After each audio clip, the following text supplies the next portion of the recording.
Aubameyang! So good! It's Aubameyang! Beautifully done! That is the mark of a top-class striker. And Dortmund... Aujourd'hui, Aubameyang est une icône du football africain. Un exemple à suivre pour les attaquants de profondeur moderne. Mais on oublie souvent que PEA a eu un début de carrière poussif.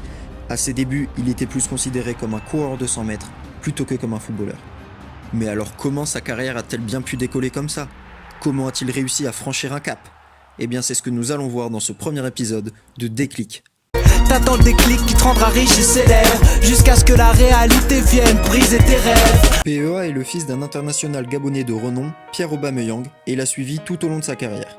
Le petit Pierre-Emerick débute chez les jeunes de Bastia, puis réussit à convaincre son père qui travaille alors à l'AC Milan de rejoindre les Rossoneri. Il ne jouera jamais en Serie A, mais convaincant sur les tournois de jeunes, il est mis sur la liste des prêts. C'est d'abord Dijon qui le récupère pour 1 an, et il réalise une saison pleine en Ligue 2 en tant qu'ailier droit, ce qui lui permet de taper dans l'œil de quelques clubs de Ligue 1. La saison suivante, il est prêté à Lille, où il ne parvient pas à s'imposer et reste un remplaçant de seconde zone. Le LOSC ne souhaite pas lever son option d'achat, et à l'aube de la saison 2010-2011, il est prêté à l'AS Monaco. Sur le rocher, il a les faveurs de Guy Lacombe, mais le coach est déchu à la mi-saison après une triste 17e place. Le jeune Aubame est considéré par beaucoup de gens au club comme pathétique, et son prêt est stoppé seulement 6 mois après son arrivée. C'est là qu'entre en jeu Christophe Galtier, qui voit en lui un futur grand attaquant. Parce que je suis un visionnaire. C'est dans le Forez, sous les ordres de Christophe Galtier, que la carrière de Aubameyang va prendre un virage à 90 degrés. Galtier va d'abord lui apporter de la confiance en lui donnant les clés de l'attaque stéphanoise et en se positionnant rapidement sur son option d'achat en fin d'année. Il déclarera d'ailleurs ceci.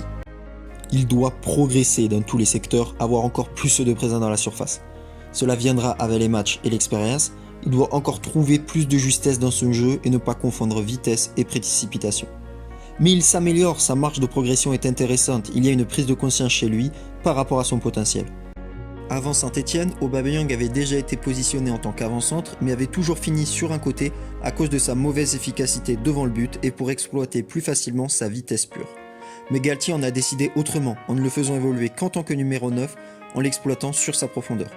En plus de l'avoir réaxé, il l'a obligé à être beaucoup plus présent dans la surface en multipliant les entraînements devant le but pour le rendre moins brouillon. La différence je dis bien souvent, entre un bon joueur et un grand joueur, un super joueur ou peu importe, c'est la capacité de rester froid dans les moments chauds.